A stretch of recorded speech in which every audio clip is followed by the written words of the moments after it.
मुख्यमंत्री मोहन यादव ट्रांसफर करेंगे 35वीं किस्त। मध्य प्रदेश के सीहोर से आज 12 अप्रैल को ये लाडली बहना योजना की 35वीं किस्त जारी की जाएगी। तकरीबन 1.25 करोड़ महिलाओं के बैंक खातों में 1500 रुपए ट्रांसफर किए जाएंगे। इसके साथ ही मुख्यमंत्री 184 करोड़ रुपए के विकास कार्यों की सौगात भी देंगे। और वहीं मध्य प्रदेश MP के आसना में संदीपनी CM राइज स्कूल भी बनकर तैयार हुआ। मुख्यमंत्री आज इसके पाकिस्तान के इस्लामाबाद में ईरान अमेरिका के सीजफायर पर वार्तालाप चल रही है। पहली बातचीत खत्म हुई, दूसरा दौर शुरू हुआ। 47 साल बाद दोनों देशों की आमने सामने ये बातचीत हो रही है। लेकिन इस बातचीत में भी ईरान की यही मांग है कि लेबनान पर तुरंत हमले बंद किए जाएं। शांति समझौते के लिए अमेरिका के सामने ईरान ने अपनी कुछ शर्तें रखी हैं। तो इसके बाद अमेरिकी राष्ट्रपति डोनाल्ड ट्रंप बोले कि इस बातचीत वार्तालाप की सफलता पर मुझे संशय है। आखिरकार क्योंकि पिछले 40 दिनों से बमबारी चल रही है, उसके बाद अब सीजफायर हुआ और अभी ये शांति वार्तालाप चल रही है। इस बीच अमेरिका ने होर्मुज से अपने 2 जहाजों के गुजरने का दावा किया, लेकिन ईरान ने इन दावों का भी खंडन कर दिया। और खाड़ी देशों में तो हलचल एक बार फिर से बढ़ गई, क्योंकि खबर है कि पाकिस्तान के इस्लामाबाद में वार्तालाप के बीच 13,000 पाकिस्तानी सैनिकों के सऊदी अरब पहुंचने की खबर है। मीडिया रिपोर्ट्स के मुताबिक 13,000 पाकिस्तानी सैनिक और लड़ाकू विमान सऊदी अरब के एयरबेस पर तैनात किए गए हैं। वहीं इधर अमेरिका ईरान वार्तालाप को लेकर पाकिस्तान जो मध्यस्थता निभा रहा, उस पर हमारे देश की राजनीति में भी विपक्ष से कांग्रेस ने सवाल खड़े किए। केंद्र सरकार की कूटनीति पर भी भारत भी नेक्स्ट जनरेशन फाइटर जेट और उसकी टेक्नोलॉजी हासिल करने के प्रयास में जुटा है। और इस बीच रूस ने भारत के सामने ये बड़ा प्रस्ताव रखा है। रूस अपने एडवांस फाइटर जेट और हथियारों की टेक्नोलॉजी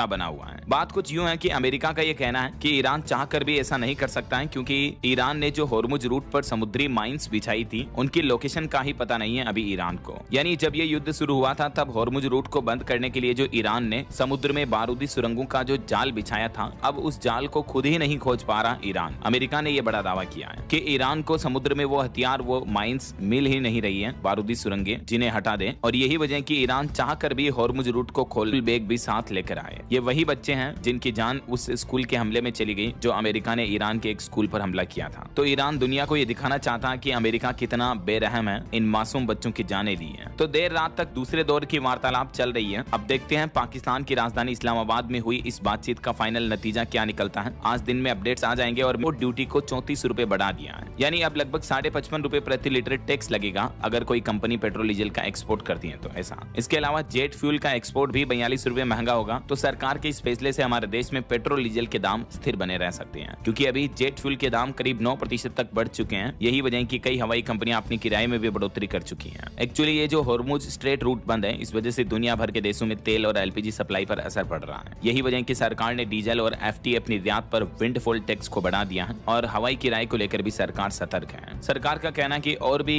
जिससे रोड और इंफ्रास्ट्रक्चर सेस अब 36 रुपए प्रति लीटर तक हो गया है। इंडियन आर्मी किसानों से ऑर्गेनिक फ्रूट और वेजिटेबल खरीदेगी, तो इससे ऑर्गेनिक खेती करने वाले किसानों की आय बढ़ेगी। मध्य प्रदेश के रायसेन में आयोजित राष्ट्रीय उन्नत कृषि महोत्सव को संबोधित करते हुए खुद रक्षा मंत्री राजनाथ सिंह ने ये घोषणा की है। वहीं यूपी की राजधानी लखनऊ में भी रक्षा मंत्री राजनाथ सिंह ने स्मृतिका युद्ध स्मारक में लेजर शो का उद्घाटन किया। जांबाज जवानों का पराक्रम भी दिखा, बातचीत भी की। इस दरमियान राहुल गांधी अपनी गर्दन हिलाते हुए नजर आए पीएम मोदी की बातचीत के दौरान। देख सकते हैं आप ये दोनों नेताओं की बातचीत की तस्वीरें भी। पॉलिटिक्स के कुछ और अपडेट देखिए दोस्तों। पश्चिम बंगाल में जनसभा को संबोधित करते हुए प्रधानमंत्री नरेंद्र मोदी ने कहा कि बंगाल की जनता TMC का अहंकार चकनाचूर करेगी। तो उधर ममता बनर्जी ने भी बयान में कहा कि बीजेपी बंगाल विरोधी है, उन्हें अपने घर में घुसने मत दीजिए। आगामी विधानसभा चुनाव को लेकर पक्ष विपक्ष दोनों की जनसभाएं और बयानबाजी रोजाना देखने को मिल रही है। और वहीं दोस्तों अब तक हुए देश के 12 राज्यों और केंद्र शासित प्रदेश में SIR पर भी रिपोर्ट आ रही है कि 6 करोड़ से भी ज्यादा लोगों के नाम कटे हैं SIR फाइनल लिस्ट में। अकेले उत्तर प्रदेश में सबसे ज्यादा 2 करोड़ से ज्यादा लोग वोटर लिस्ट से बाहर हो गए SIR अभियान के बाद। पश्चिम बंगाल में भी 91 लाख वोटर फाइनल लिस्ट से बाहर हुए हैं। और यूपी की SIR की फाइनल लिस्ट के आंकड़े तो मैंने आपको कल ही बताए थे, 2 करोड़ 4 लाख से भी ज्यादा नाम कट चुके हैं SIR में। और पश्चिम बंगाल के भी चुनावी अभियान में अभी SIR ही एक सबसे बड़ा मुद्दा बना हुआ है। नई वोटर लिस्ट से मुख्यमंत्री ममता बनर्जी की परेशानी बढ़ी, 50 सीटों पर TMC को ज्यादा चुनौती मिलेगी। ये ग्राउंड रिपोर्ट सामने आ रही है। और इस बार वर्तमान मुख्यमंत्री और बड़ी खबर आ रही कि बिहार में भी सत्ता परिवर्तन तय हुआ। 14 अप्रैल को नीतीश इस्तीफा देंगे अपने मुख्यमंत्री पद से। 15 अप्रैल को फिर बिहार में नई सरकार का शपथ ग्रहण होगा। शिकायतों और स्मार्ट मीटर की कंप्लेंट्स पर CM योगी ने आदेश दिया है। और खबर देखिए, हमारे देश के सुप्रीम कोर्ट के CJI सूर्यकांत बोले कि इकोनॉमी इकोनॉमी में कानून की भूमिका अहम है। भारत केवल पूंजी या पॉलिसी के दम पर $10 ट्रिलियन की इकोनॉमी नहीं बन सका है। चलिए बड़ी खबर देखिए, राजधानी दिल्ली में 50,000 की इनामी महिला ड्रग तस्कर अरेस्ट हुई। पुलिस ने 200 सीसीटीवी और 100 मोबाइल खंगाले, 11 केस दर्ज हैं इस महिला पर। अपराध में इसकी बेटियां भी शामिल हैं, देखिए जरा। और कुछ अनोखी खबरें देखिए दोस्तों। चोरी करने फ्लाइट से आए चोर, बच्चों को ज्यादा होमवर्क देने पर रोक लगी। जी हाँ, गुजरात के अहमदाबाद की हाल ही में एक बड़ी घटना सामने आई कि अहमदाबाद में IPL मैचों में मोबाइल चोरी करने वाली एक गैंग पकड़ी गई है। और चौंकाने वाली बात यह है कि ये जो चोर हैं ये झारखंड से फ्लाइट लेकर फिर अहमदाबाद आते थे। और IPL वाला दुनिया का दूसरा देश बन चुका हमारा देश भारत। देश के कल पक्कम में प्रोटोटाइप फास्ट ब्रीडर रिएक्टर ने सफलतापूर्वक काम करना शुरू कर दिया। तो इससे इंडिया की न्यूक्लियर एनर्जी, परमाणु ऊर्जा तकनीक जो है और ज्यादा